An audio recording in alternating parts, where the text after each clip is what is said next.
Apa kabar pemirsa? Kita berjumpa lagi dalam Warta Parlemen. Informasi aktual seputar parlemen bersama saya, Medi Nugroho.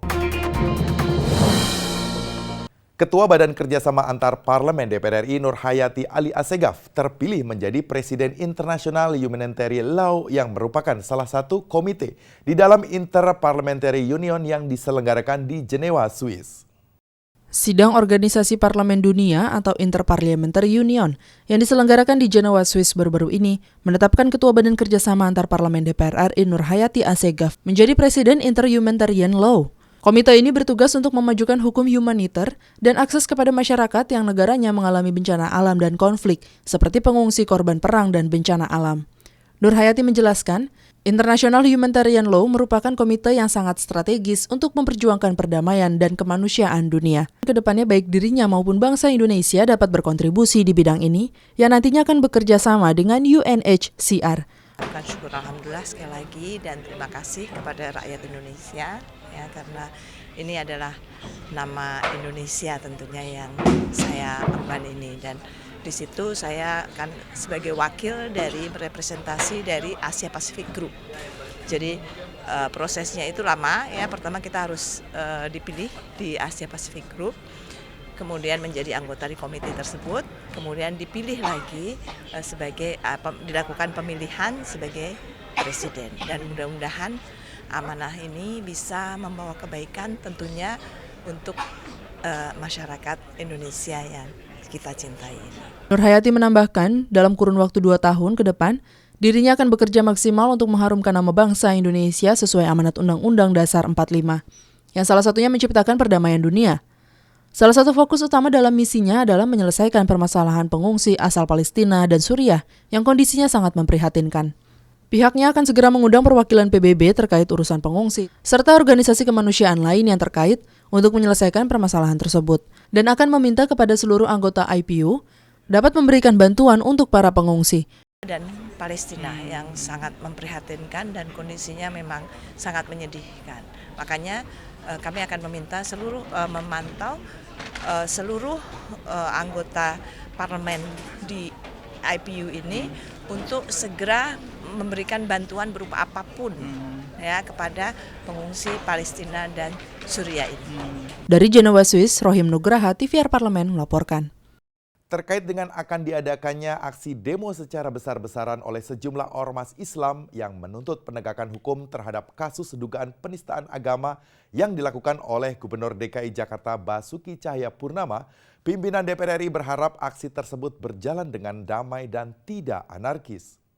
DPR RI menghimbau aksi 4 November berjalan damai dan tidak anarkis. Aksi demonstrasi besar-besaran oleh sejumlah umat Islam terkait penegakan hukum atas dugaan kasus penistaan agama yang dilakukan Basuki Cahayapurnama.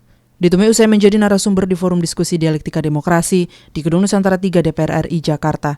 Wakil Ketua DPR RI Fadlizon mengatakan, aspirasi yang dibawa sebagian masyarakat yang akan melakukan aksi 4 November ingin memastikan penegakan hukum untuk kasus dugaan penistaan agama berjalan dengan semestinya. Fadlizon menghimbau masyarakat yang ikut aksi maupun yang tidak untuk tetap menjaga keamanan dan ketertiban. Aksi harus berjalan damai dan tidak merusak fasilitas umum. Demonstrasi itu pada bagian dari hak politik, hak untuk menyatakan pendapat, hak berkumpul yang dijamin oleh konstitusi kita, Undang-Undang Dasar 1945. Dan kita berharap aksi ini berjalan dengan damai, dengan tertib, ya, tidak merusak fasilitas-fasilitas yang ada, dan menyampaikan aspirasi itu dengan sejuk lah, saya kira sesuai dengan apa yang disampaikan oleh Pak Prabowo kemarin. Sementara itu menurut dosen Universitas Al-Azhar Indonesia Rahmat Bagja yang juga menjadi narasumber diskusi dialektika demokrasi, gerakan yang dilakukan sejumlah umat Islam yang tergabung dalam ormas-ormas Islam sebenarnya merupakan gerakan moral dalam rangka mendukung Presiden Joko Widodo agar tidak diskriminatif terhadap hukum. Ketika Anda jadi pasukan calon pilkada, Anda kinerja program kerja Anda saja.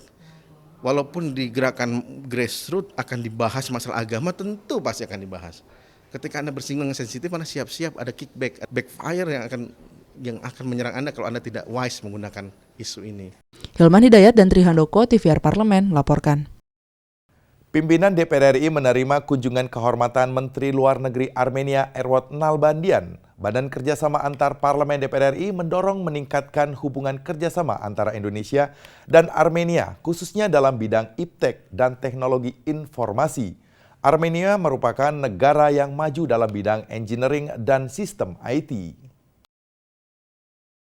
Armenia baru saja membuka hubungan diplomatik dengan Indonesia dengan pembukaan Kedutaan Besar Armenia di Jakarta. Menlu Armenia, Edward Nalbandian, mengunjungi pimpinan DPR RI baru-baru ini berharap agar DPR RI jalin kerjasama dengan Parlemen Armenia. Wakil Ketua DPR RI, Agus Hermanto, menyatakan DPR RI menyambut baik keinginan Menlu Armenia dalam memperkuat hubungan bilateral kedua negara. Agus berpendapat, Armenia merupakan negara yang maju dalam teknologi, engineering, dan sistem IT, sehingga memungkinkan Indonesia melakukan transfer teknologi dengan Armenia. Selain itu, Agus mengungkapkan neraca perdagangan Indonesia surplus dengan Armenia yang mana dapat menguntungkan Indonesia dalam bidang ekspor. Agus Hermanto menyatakan DPR RI akan mengagendakan kunjungan Muhibah ke Armenia sebagai respon dari undangan Menlu Armenia. Ini karena saya pernah juga berdiskusi dengan Ketua DPR dari Armenia. Saya pun juga baru mengetahui ternyata Armenia ini sangat unggul di bidang teknologi, sehingga rasanya sangat bagus kalau kita juga menjalin hubungan dengan Armenia, wabil khusus tentang alih teknologi, karena memang dia mempunyai keunggulan di bidang engineering, dan dia juga mempunyai keunggulan misalnya di alat-alat berat, persenjataan, dan lain sebagainya. Banyak juga bahkan sudah ada MOU antara Indonesia dan Armenia, dan tentunya MOU itu harus ditindaklanjuti seperti MOU. Wakil Ketua Badan Kerjasama Antar Parlemen DPR RI, Tantowi Yahya, menyatakan kunjungan Menlu Armenia merupakan momentum bagi DPR RI untuk memperkuat kerjasama bilateral di bidang iptek, IT, dan perdagangan. Selain itu, Tantowi menilai penting bagi pemerintah untuk menjadikan Armenia sebagai sahabat agar dapat melancarkan kepentingan nasional Indonesia di forum lobi internasional. Di samping tentu saja momen ini dimanfaatkan oleh kedua belah pihak, baik oleh Menteri Luar Negeri Armenia maupun oleh pimpinan DPR untuk memperkuat kerjasama di berbagai bidang yang berdampak langsung kepada rakyat. Misalnya kerjasama di bidang pendidikan, kerjasama di bidang ilmu pengetahuan, IT, ya. Bahkan tadi juga dibahas bidang-bidang yang terkait dengan perdagangan, ya.